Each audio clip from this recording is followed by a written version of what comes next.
Uma boa tarde a todos, muita paz.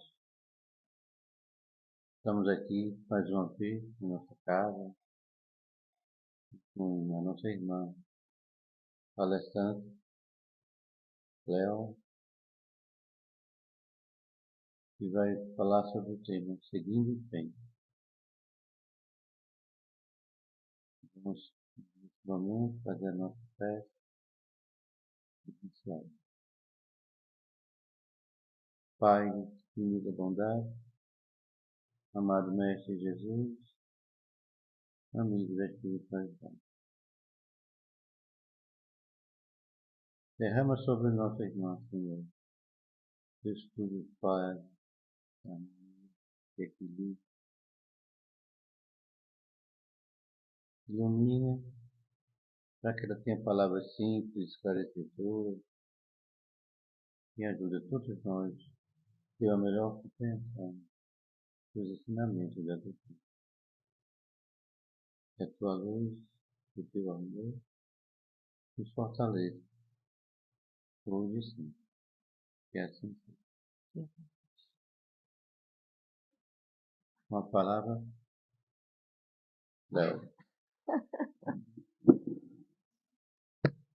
Boa tarde. Pois é, terminamos o ano, não é? E o sentimento que a gente tem hoje é de gratidão. Gratidão a Deus, gratidão à espiritualidade que nos dirige, nossos irmãos espirituais que nos conduzem, que nos conduziram até aqui. E é com este amparo que a gente começa hoje as nossas reflexões. Reflexões.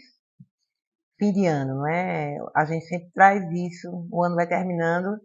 E parece que o mês de dezembro, eu costumo dizer, eu sempre digo, eu faço aniversário no começo do mês. Então, para mim, dezembro é o melhor mês, porque eu já começo em festa, né? Todo dia que a gente completa 60 anos. Então, é um ciclo diferenciado. Eu sempre dizia que quando eu chegasse a 60, eu ia ser outra pessoa. Cheguei aos 60, não sei se eu consegui ser essa pessoa. Mas estamos aqui para isso.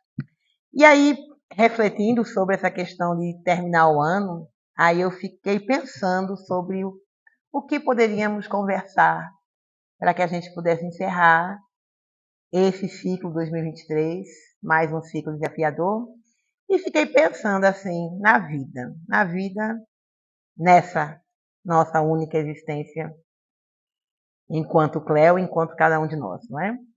E aí a gente fica pensando, a gente passa a nossa infância, alguns de nós até os 18, 19, alguns um pouquinho mais, com alguém resolvendo a nossa vida. A preocupação da gente, alguns, não sei se a maioria, é estudar. É preocupar qual é a roupa que vai vestir na festa, é brigar se não puder ir para a festa. E aí a gente vai passando. E vai passando e achando que todos os problemas do mundo se resumem a passar por média, a superar uma matemática, um inglês, uma geografia, uma história, dependendo da dificuldade de cada um.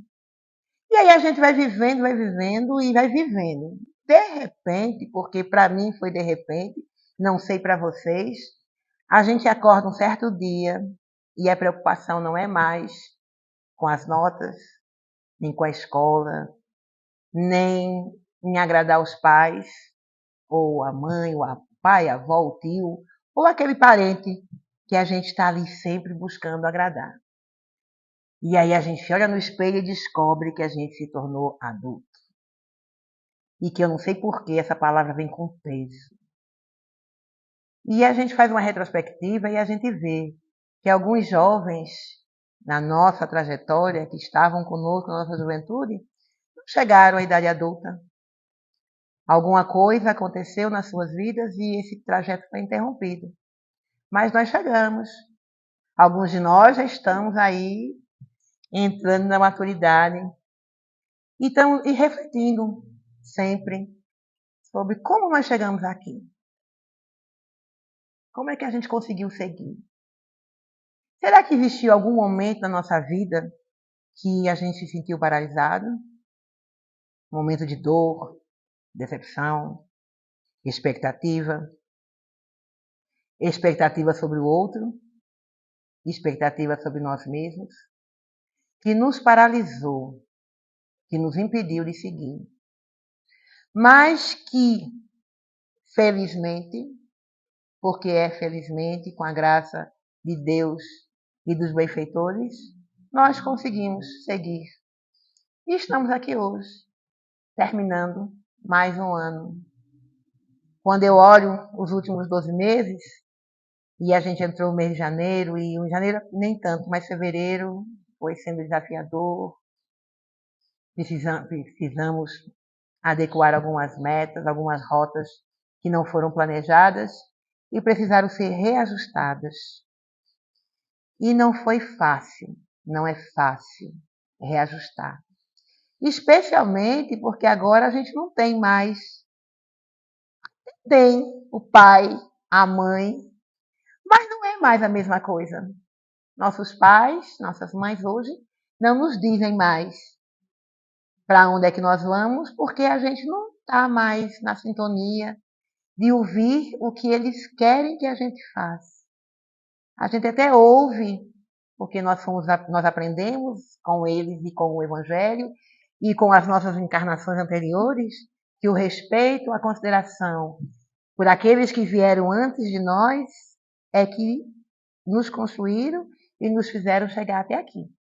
Só que hoje eu acredito que cada um de nós já sabe que a decisão final está única e exclusivamente nas nossas mãos.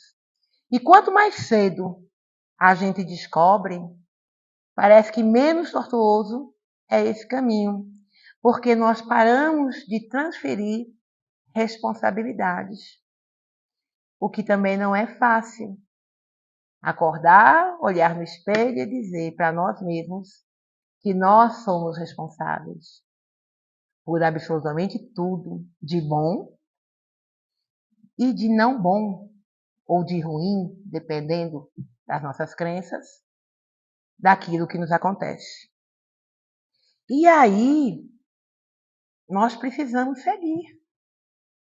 Tomar a vida, tomar as rédeas e seguir.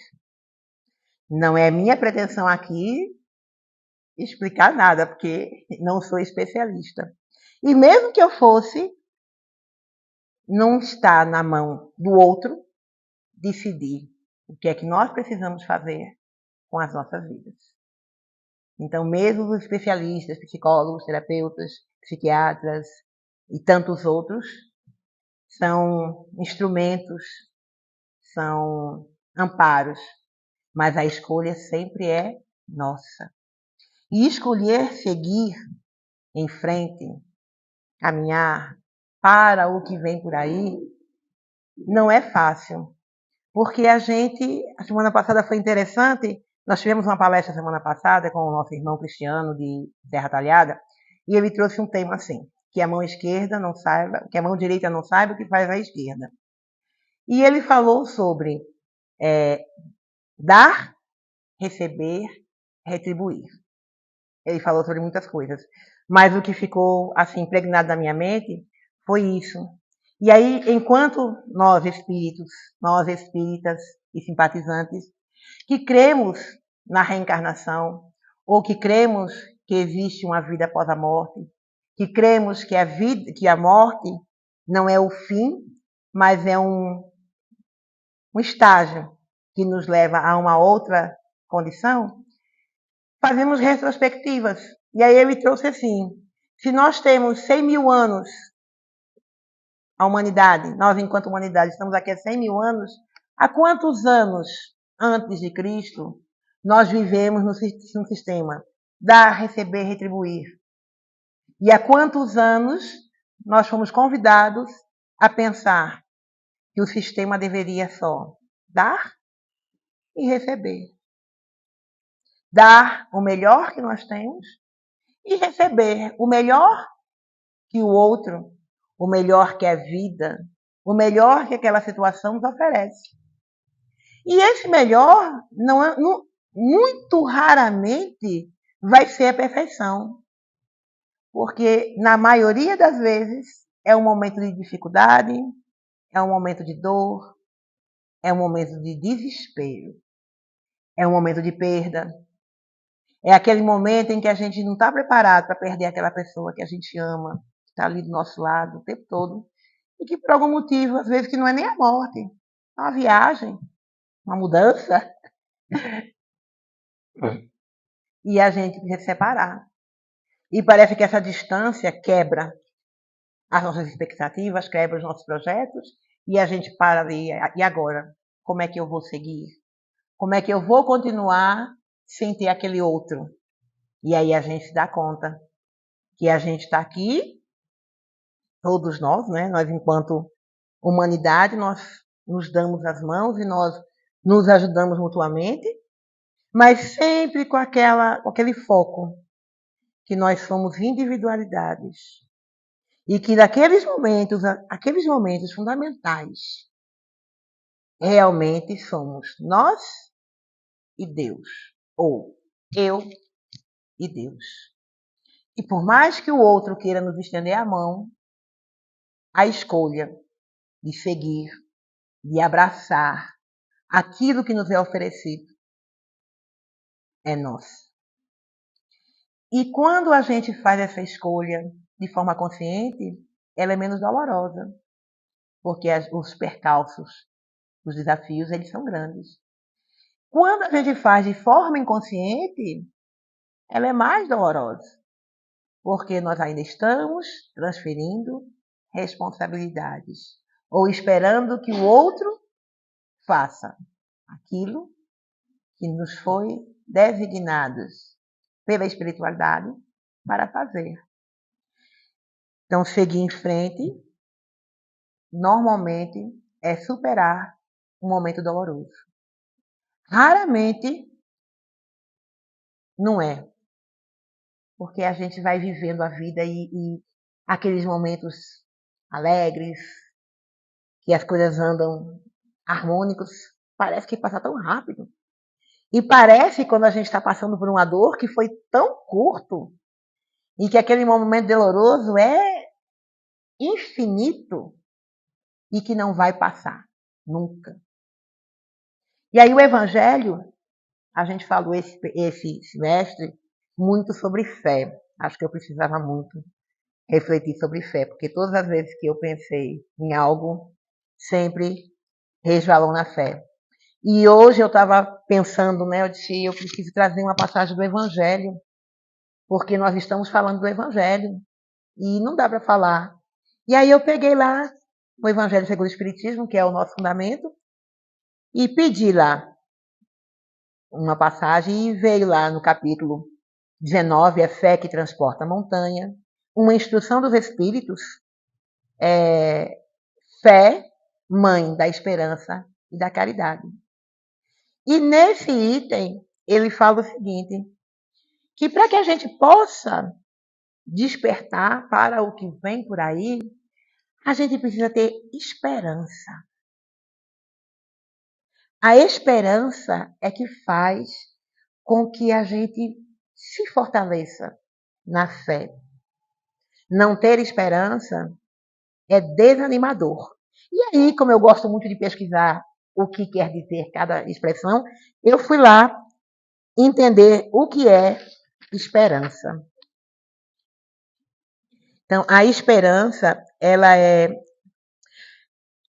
compreender que existe um propósito ou um significado para a existência. Então, ter esperança é entender, é compreender que a vida ela tem um significado, não é? E que esse significado ele é independente das dificuldades da nossa existência.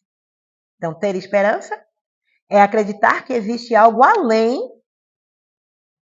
disso que nós vivemos no nosso dia a dia, não é?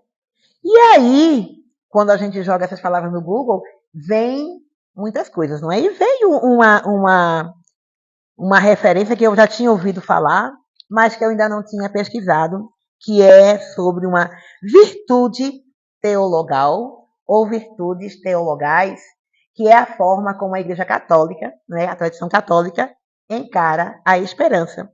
E aí eu fui ver o que era isso, que eu não conhecia, né? Uma palavra que foge à minha compreensão. E aí diz assim, que a virtude teologal, ela é uma qualidade divina, que nos é inspirada pela graça de Deus. Então, a esperança, ela é algo que ela não é um produto nosso. Nós não trabalhamos para ter esperança. A esperança, ela é além da nossa vontade. Nós já nascemos, ela é inata, é a graça de Deus. Nós já nascemos assim, envolvidos. Ele usa a expressão inspirados pela esperança. Então, é natural do ser humano. É algo que faz parte da natureza humana ter esperança, que difere o ser humano de outros seres da criação.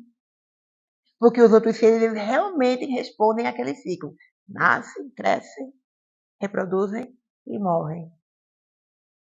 E nós nascemos, crescemos, às vezes, talvez, a reprodução não é mais tão obrigatória hoje, né? Ter filhos e essas questões, elas hoje são optativas, teve tempo que não era obrigatório. As mulheres, para ser mulheres, precisavam ter filhos. Hoje não. Hoje, mais nesse plano evolutivo, amém, não é? Podemos escolher. Mas a esperança, ela é inata. Nós sempre temos esperança, não é? E a esperança, ela não precisa de uma razão específica que explique. Nós simplesmente sentimos. Eu achei isso tão interessante. Por que isso é interessante? Porque quando a gente está naquele momento difícil da nossa vida, aí a gente vai ali, reza, ora, faz uma prece, vai do que nós compreendemos, que no final tudo é uma e a mesma coisa. E para alimentar a nossa fé, nós precisamos nos ajoelhar ou não, mas rogar a Deus, aos benfeitores espirituais, ao nosso anjo da guarda, ao nosso santo de devoção, uma ajuda, um amparo, que nós sabemos que a gente não vai conseguir aqui. E é inato. Nós sabemos. As crianças fazem isso. Às vezes a gente se pega com cada situação, as crianças nos ensinam o tempo todo, e elas estão ali, rezando para minha mãe ficar mais calma. Interessante, as crianças de vez em quando fazem isso, não sei porquê. Porque mãe é calma, mas as crianças, né, claro? Mas as crianças pedem por isso, né? E a gente não sabe de onde elas aprenderam, porque é esperança, é crer que nós somos governados por algo maior do que nós. E que esse vai nos dar aquilo que nem nós sabemos que precisamos. E que é naquele momento onde nós realmente estamos totalmente nas mãos de Deus e da espiritualidade. Cada um de nós tem o seu encontro. Paulo, que é o meu apóstolo preferido, no sentido de que Paulo me ensina todas as vezes, né? Por aquele temperamento dele difícil, e ele foi quebrado até e se transformou, não é? Então eu tenho esperança que um dia eu chegarei lá. Mas enfim, ele encontrou na estrada de Damasco. Cada um dos apóstolos, quando a gente vai lendo as histórias dele, a gente vai ver que em algum momento eles tiveram esse encontro de transformação. E isso é porque o Evangelho nos ensina que nós vamos ter, se já não tivermos, esse encontro. Nós precisamos ter esse encontro. Porque é esse encontro com Deus, com Jesus, com o nosso guia espiritual, aquele irmão mandado por Deus para nos pegar nas nossas mãos e nos levar naqueles momentos que a gente diz: cansei, não quero mais. Hoje eu quero ficar aqui, não quero mais dar um passo. E aí ele vem, nos leva, normalmente em sonho, para outros momentos em que nós estivemos nessa mesma condição e que nós conseguimos superar. Superamos a ponto de estarmos aqui hoje encarnados. E para nós espíritas, que temos a oportunidade de perceber, não vou dizer assim, eu vou usar o termo oportunidade, porque o espiritismo, ele tem como fundamento a reencarnação. E a reencarnação nos diz que essa existência é pouco, que precisamos de outras existências.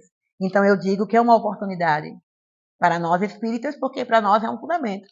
Embora eu sei que muitas outras denominações, apesar de não verem a reencarnação desta forma, mas sabem que essa existência não pode ser a única, não seria justo se só existisse isso. E Deus é justo. E Deus é justiça, é bondade e é misericórdia. E é a partir disso que a gente sabe. A gente sabe. Por que a gente sabe? Porque a lei de Deus está aqui. Porque Deus está aqui. Deus não está em campo, não está fora. Por mais que em algum momento nos foi ensinado que Deus estava fora, nós não somos mais crianças. Hoje nós temos a certeza. E se ainda não temos, precisamos ter a certeza que Deus está aqui. Que está sempre, que sempre esteve. E essa certeza que me faz todo dia. E olha que tem dias que é literal, viu? Só Deus. Porque tem dia que acordar, minha gente, não é brinquedo não. Tem dia que a gente não dorme. Passar a noite refletindo sobre sei lá o quê. E aí tem que acordar, e tem que seguir, tem que levantar, e tem que fazer, tem que viver. A vida está aí. E é uma dádiva. Quantos não estão aqui? Todos nós conhecemos alguém que gostaríamos que estivesse conosco hoje, terminando esse ano conosco. E não está. Ou não está presente porque já está em outro plano, ou não está porque mora em outro lugar, ou porque, sei lá, porque não está, mas não está. E nós gostaríamos que estivesse. E quando a gente para pensar sobre isso, nós estamos. E às vezes a gente não consegue perceber o outro, a gente não consegue perceber a dor do outro, a gente não consegue sequer perceber as nossas dores. E a gente não está doendo. E quando a gente vai nesse processo de negação, a nossa esperança vai sendo minada. A nossa fé vai sendo minada. Porque a gente vai se afastando daquilo ou daquele que nos mantém aqui. Porque nós só estamos aqui até o dia que Deus quiser. No dia que Deus disser, tá bom? Tá bom. E quando nós chegarmos na espiritualidade e olharmos e tivermos o prazer de nos libertar deste véu que nos impede de ver quem nós realmente somos, e a gente pensar, puxa, e pensar que eu pedi, e pensar que eu me preparei para essa existência, e pensar que eu sabia que eu tinha amparo, e por que eu não consegui perceber esse amparo? E aí a gente vai lá e vai ser preparado para uma nova existência, para que a gente possa refazer esse caminho. Para que esse caminho não seja tão doloroso como ele foi na existência anterior. E não precisa ser. Não é para ser. Porque Deus é amor. Deus é justiça, é bondade. Se está doendo é porque a gente está preso. Né? Porque as dores físicas, elas são físicas. Mas aquelas dores que são profundas, que são da alma, elas refletem algo que a gente tem. E a gente precisa se libertar. E que ninguém pode dizer, olha, você tem isso, você tem aquilo, porque a gente não sabe. Cada um só sabe de si. Cada um só tem a condição de se reconhecer. Aí sim, a partir das nossas dores, a partir do nosso reconhecimento, aí a gente consegue ter empatia. Olhar para o outro e dizer, tá doendo. Porque se doeu em mim, por que não vai doer no outro, não é? E é isso. O Espiritismo nos diz que o futuro, ele vai ser melhor. Por quê? Porque a cada existência, embora não pareça, a gente melhorou. São raros os espíritos que saem daqui do mesmo jeito que chegaram. A doutrina espírita nos diz que, na nossa maioria, nós não somos nem maus, nem bons. Nós estamos assim, meio nos deixando levar pela vida, outras vezes tomando as rédeas e levando a vida, mas nós não somos, na nossa grande maioria, nem maus, nem bons. Nós estamos realmente comprometidos com a nossa evolução. E é isso que faz com que a gente queira andar, seguir, olhar para frente.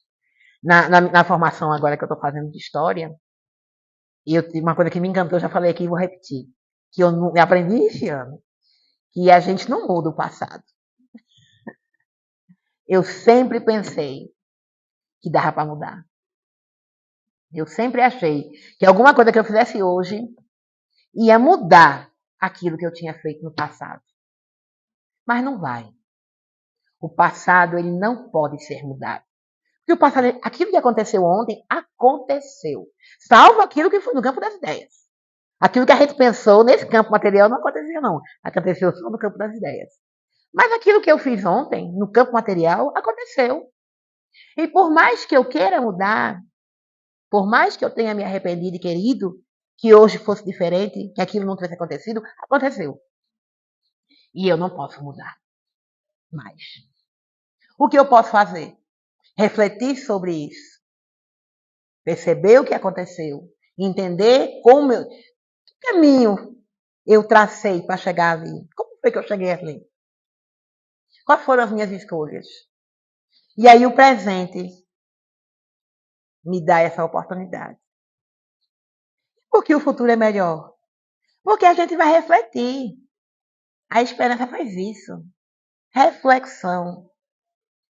Ah, eu já sei como foi que eu cheguei aqui. E agora? Primeiramente, né? Outra coisa que a gente fala, quando a gente não fala, tu vem aqui e fala. Perdão. Auto-perdão. Vamos nos perdoar por não termos feito as melhores escolhas. Mesmo sabendo que nós poderíamos ter feito. Nós não fizemos. Entretanto, quando a gente se vê hoje e passou, porque o passado passou, está lá atrás. E a gente vai ver o quanto a gente aprendeu. Quem aprendeu, né? A maioria de nós aprendemos, lembra? Nós não somos nem bons nem maus. A maioria aprendeu. Então hoje, essa pessoa que eu sou hoje, provavelmente foram as quedas e as reflexões sobre as quedas que me fizeram ser uma pessoa melhor. Não foram os acertos. Os acertos é consequência, né? Bom, que bom! Mas a reflexão vem dos erros, dos equívocos, das quedas. E a partir daí, realinhar reta. O Evangelho nos diz isso, não é? Que a reencarnação, ou a encarnação, ou o novo dia, o novo ano, o novo momento, é a oportunidade de se reelaborar. Nós temos uma lei, nós temos a lei dos homens, mas nós temos a lei de Deus, que é uma lei de amor, justiça e caridade. Mas não é o nosso amor, não é a nossa justiça, nem é o nosso conceito de caridade. É o amor de Deus, a justiça de Deus e a caridade, como entende Deus, que é a mão direita que a mão esquerda faça, sem que sabe a direita, ao contrário, que a mão direita nunca decora. Mas vocês entenderam, né? Então é isso. É estar ali, seguindo, andando, Alguns matando um leão por dia, outros não precisa ser um leão, né? Não é matando, não, como diz Jura, alimentando, né? Um leão por dia, ou o que for, mas se superando. Se superando, primeiramente, no auto-perdão, se olhando no espelho e dizendo: eu me amo apesar das minhas dificuldades, que não são poucas, apesar dos meus defeitos, das minhas frustrações, das minhas tristezas, das minhas mágoas, das minhas dores. Mas ainda assim, hoje eu sou a minha melhor versão. Hoje eu sou a minha melhor versão. Eu acredito que cada um de nós hoje, independente do que tenha acontecido, se a gente tiver realmente essa condição de olhar para trás, a gente vai ver que, independente de qualquer coisa, hoje nós estamos muito melhores do que algum tempo atrás. Hoje nós temos uma experiência diferenciada, hoje nós vemos a vida com outro olhar, hoje nós temos algumas capacidades que nós não tínhamos. E isso é excelente, isso é excelência, né? Há uns dias atrás eu fui numa formatura e aí tem um momento que para mim é o pior momento da formatura, que é o laureado. Eu não gosto desse momento. Para mim ele é trágico. Porque todo mundo rala. Nossa, penso em terminar o ensino médio. E daí? Acho que o maior desafio da minha vida foi terminar o ensino médio. Como foi difícil terminar o ensino médio? Parece que o ensino médio ele é interminável. Mas você, quando entra no primeiro ano, o terceiro ano não vai chegar nunca. Tu vai terminar a faculdade e não termina o terceiro ano. E aí, quando tu termina o terceiro ano, que não foi fácil terminar o ensino médio, aí os professores se reúnem lá e olham, sei lá quais são os critérios que eles chegam, e aí escolhem um, naquele universo de sei lá quantos, que é o melhor. É o único que chegou lá. Gente. Aí, a formatura que eu fui era em Calumbi, né? Calumbi, gente, se vocês conhecem, é um lugar quente. E aí eu fiquei do lado de fora, foi na quadra, né, da escola, e eu fiquei na arquibancada, fora mesmo, porque é muito quente. Aí quando tá todo mundo lá e os meninos fizeram homenagem ao professor, foi muito lindo. Mas quando a diretora disse, agora vem a melhor parte, vamos chamar os laureados. A gente olha para a cara daqueles meninos, tinham 4 turmas, 3 turmas de terceiro ano e uma turma de EJA. Ah, assim, o semblante meio que muda daqueles jovens que não foram laureados, que foi só a maioria, né? Porque só um é laureado. E aí vai ficar parecendo, puxa vida, que coisa mais injusta. Todo mundo chegou. Todo mundo conseguiu concluir. Todo mundo que está aqui hoje terminou o ensino médio. Por que, que um tem que ser laureado? Por que, que um tem que ser perfeito? Não é a impressão que tem? Esse foi o perfeito. Será que foi mesmo? Então a gente vê na vida algumas coisas que parecem injustas, eles são. Eu acho, né? Não sei. Para mim é injusto ter que escolher alguém para dizer que aquele é perfeito. Porque a impressão, inclusive, quando ela foi falando, né, o que é, e ela foi explicar o que era laureado, é o melhor aluno, é aquele que alcançou todas as metas, aquele que alcançou todas as expectativas. Gente, alguém conseguiu isso? Uau, tá no céu. Será que a que custo? E aí a gente já entra na vida porque você termina o ensino médio com 17, 18, 19, adulto, com aquela expectativa, vou ter que ser laureado. Vou ter que continuar respondendo a todas as expectativas que não são minhas, mas que foram depositadas sobre mim, ao peso que a gente é jogado para a vida. Não é fácil. Então é diante disso, diante dessas coisas, que a gente para e reflete.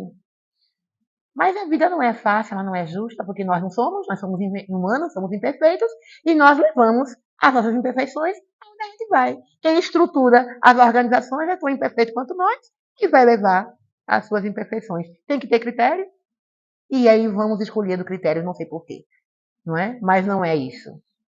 Nós, quando conseguimos terminar um ano, quando conseguimos alcançar aquilo que nós nos propomos, que para o outro pode não parecer nada, mas que para nós foi uma superação, o que importa?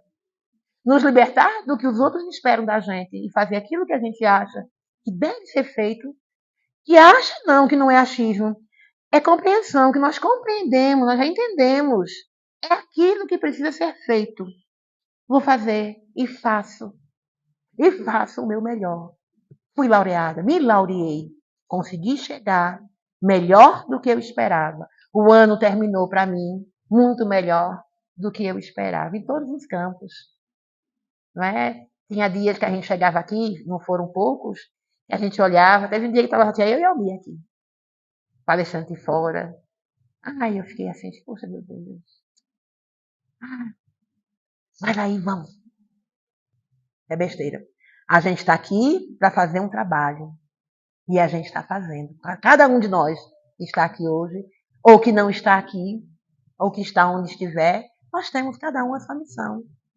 E quando a gente fica preocupado com quem está, quem não está, quem fez, quem não fez, a gente perde aquele momento de desfrutar com quem estava ali. Aí estava eu, Almir, era um menino até de Afogados. Qual é o nome dele, gente? Me ajudem. Ele sempre vem com a esposa dele. O que trabalha com placa de solar. Esqueci o nome dele. Hã? Geneildo. Geneildo. E aí Geneildo conversou e nos deu um abraço, e disse, minha gente. E aí contou como é que é lá o centro deles, que é muito mais antigo, e que também tem dia que só tem o pessoal, e tem dia que fazem a palestra online porque não tem frequência. E aí eu fiquei super feliz, porque a gente estava aqui. Então tá bom. Então a gente vai aprendendo que o momento, aquele momento, é esse. E a gente conseguiu seguir, a gente está aqui hoje, e hoje eu tenho o prazer de receber algumas pessoas que vieram me ver, vieram nos ver, vieram conhecer nossa casa, que a gente já convida há algum tempo, a mãe de Denise também, que de vez em quando vem aqui. Hoje nós temos Estela, a menina dela, além de nossos irmãos que sempre estão aqui conosco. Então é muito bom a gente saber que aquelas pessoas que estavam aqui o ano todo estão aqui conosco hoje de novo. E é isso que importa. E é isso que é seguir, é isso que é importante. Então é isso que a gente está querendo fazer todos os dias. Continuar. Todo dia a gente consegue? Consegue. Porque a gente dorme e acorda, conseguiu. Não é? A gente olha para trás, foi difícil, foi, mas a gente chegou aqui. Não estamos aqui hoje. Cada um sabe o custo que foi chegar aqui hoje. Não aqui no centro, mas hoje, no dia 30 de dezembro. Terminou 2024. 2023, ó, já quero. Né? E o que a gente espera para 2024? Eu espero que 2024, se for igual a 2023, já tá bom. Vai ser muito melhor do que isso, não. Se só for igual a esse ano, que a gente conseguiu chegar juntos até o final do ano, tá bom, tá ótimo, já sou grata a Deus. Se vier mais alguma coisa além disso, eu agradeço mais ainda. Então, não me perdi ainda, viu? A esperança nos faz avançar. Tem uma música que, claro, que eu não vou cantar, né? Porque seria muita pretensão, né? E que, claro, que eu não vou me lembrar a letra dela toda, mas eu gosto muito porque ela diz assim, né? Ela começa assim: ando devagar porque já tive pressa. Eu sou uma pessoa muito apressada. Eu sou uma pessoa que eu quero que o ontem chegue, que o amanhã chegue ontem. E a minha pressa me faz perder telefone, porque eu não consigo me concentrar. E está sendo um grande desafio pensar que eu preciso andar devagar.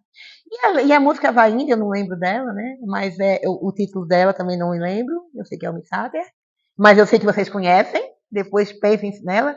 E ela tem alguns momentos que ela reflete e ela fala sobre isso, sobre esperança, sobre você desacelerar, sobre você se acalmar, sobre você olhar a vida com outro olhar, não é? Então, a esperança faz com que o pensamento, o nosso pensamento, ele ultrapasse o tempo e o espaço. Porque a esperança nos joga para um futuro. Não é para o futuro, é para um futuro, para uma possibilidade, para uma probabilidade que pode ou não acontecer. Mas só essa possibilidade de que pode acontecer já nos dá ânimo, já faz com que a gente vai melhorar, né? Tira um pouco daquele peso, não é?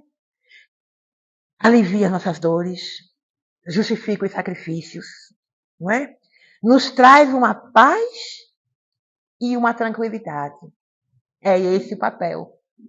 e é inato, e todo mundo tem, e todo mundo pode fazer sem muito esforço, através da prece. Quando a gente para e faz uma prece de coração, normalmente o que a gente pede? Amparo, serenidade, tranquilidade, para que a gente possa resolver aquilo que nós precisamos resolver. Porque aquilo que está nas nossas mãos, Deus não vai fazer por nós. Nós precisamos fazer. Mas todo o resto nos será dado por acréscimo. Porque nós já fizemos a nossa parte. Nós estamos numa caminhada árdua. Estar aqui encarnado num plano de prova e expiação, onde o mal é uma constante. Por mais que nós trabalhemos no bem e tenhamos a consciência de que nós hoje fazemos o melhor que nós podemos fazer, ainda assim nós estaremos suscetíveis a coisas ruins. Porque coisas ruins acontecem a pessoas boas. Coisas boas acontecem a pessoas ruins. Não está nas nossas mãos. Nós somos reencarnacionistas. Tudo que nós temos hoje é colheita. Aquilo que nós fizemos de bom em outros momentos, a gente vai colher. Então, se a gente fez coisas boas, embora não façamos mais, vamos colher. Se a gente nunca fez coisa boa, mas passamos a fazer a partir de hoje, vamos colher também. Porque a vida é assim, ação e reação. A gente faz e a gente recebe de volta. Não é? Então, a vida é uma celebração. Eu gosto muito daquele filme, é um desenho, né? Que a vida é uma festa. E é isso. Sabe? Tem alguns momentos que a gente lembra e é uma festa. Tem assim, final do ano a gente lembra muito, né? Final do ano a gente sempre lembra. A gente lembra de uma coisa triste, mas a gente lembra a maior parte do tempo de coisas boas. Então vamos celebrar as coisas boas. Vamos alimentar as coisas boas. Os momentos bons. E eu tenho certeza que a gente tem muito. Vamos lembrar disso. Celebrar. Celebrar as vitórias. Celebrar as conquistas. Mas celebrar também as derrotas. Porque a vida não é só conquista, não é só vitória. De vez em quando, a gente vai cair. Em algum momento, a gente só vai cair. Mas depois a gente se levanta. Ou alguém vem e levanta a gente. E a gente segue. E a gente celebra. E a gente agradece. E a gratidão sai daquele patamar de dizer eu sou grato, mas continuo reclamando. Porque a gratidão, ela vem junto com a resignação.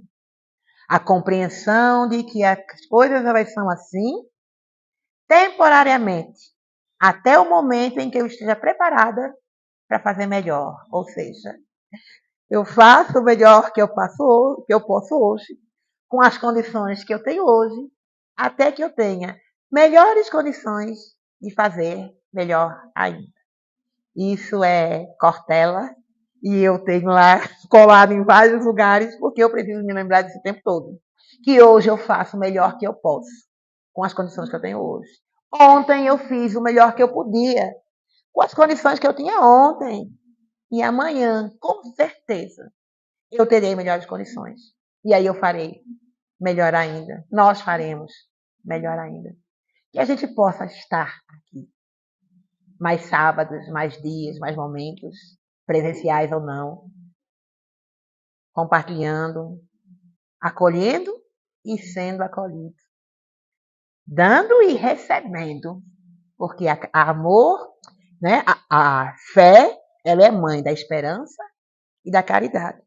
Então, a fé, para ser alcançada, ela precisa ter esperança. Nós precisamos ter esperança.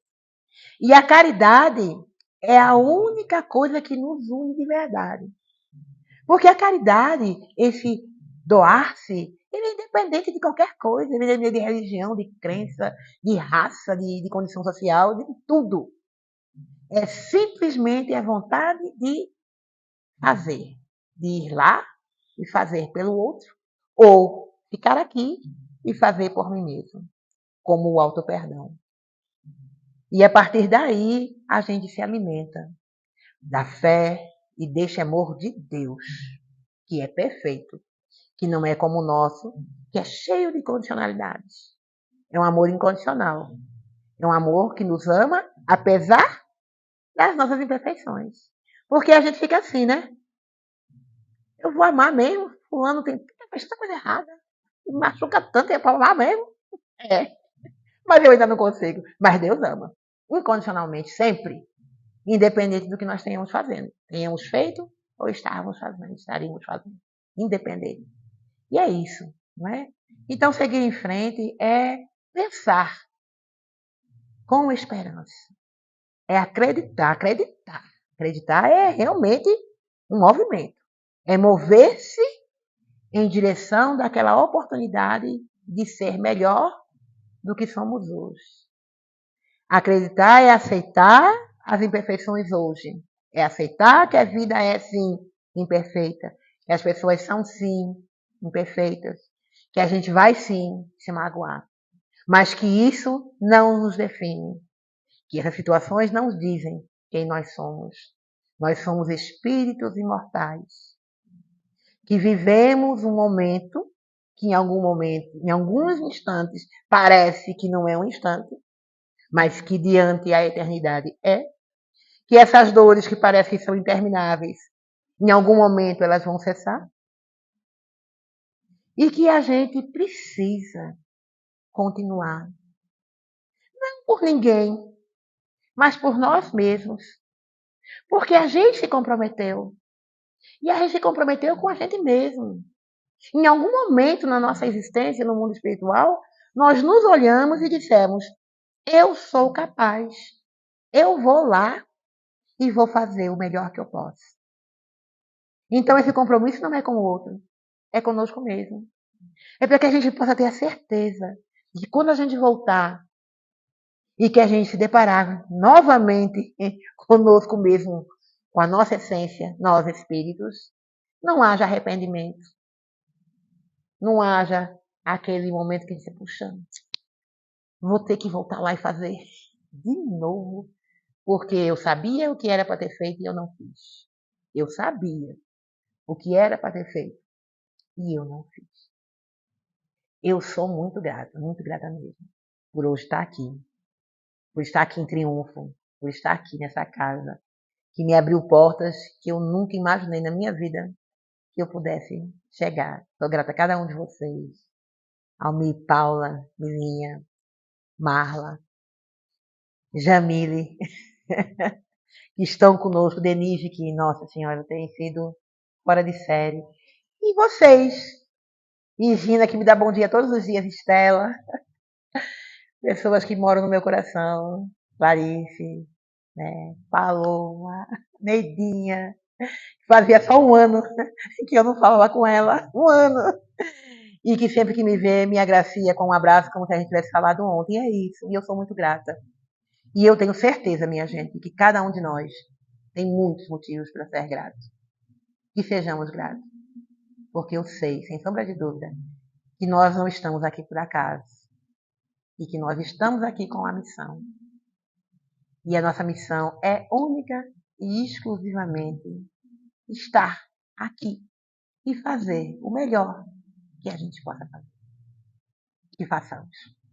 Que 2024 venha recheado de momentos como esse.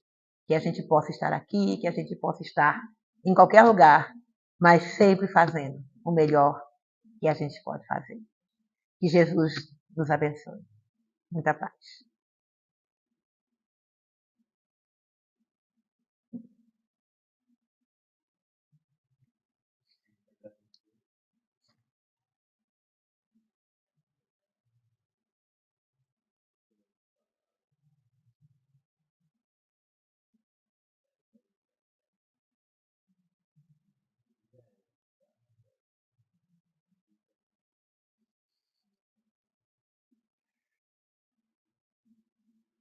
Que possamos, nesse momento, abrir nossas mentes, nossos corações, sintonizando com os bons leitores espirituais da nossa casa, nosso dirigente, nosso irmão Abdu, os trabalhadores e toda essa equipe espiritual que está conosco já há alguns anos, agradecendo todo o amparo que recebemos durante esse ano, agradecendo a presença dos irmãos encarnados e desencarnados que por aqui passaram, agradecendo os desafios que a vida nos oferece, que a vida nos ofereceu, porque é através deles nós podemos exercer aquelas virtudes necessárias ao nosso aperfeiçoamento. E aproveitamos também nesse momento, ó Mestre, para rogar a Ti, a Tua presença, amigo, o Teu amor, a Tua paz, a Tua serenidade. Que Tu nos envolva, ó Mestre, nos abrace, nos console, para que assim, sentindo essa presença amorosa que nos preenche, possamos ter a coragem, a força e a perseverança para continuar, para seguir em frente. Que assim seja.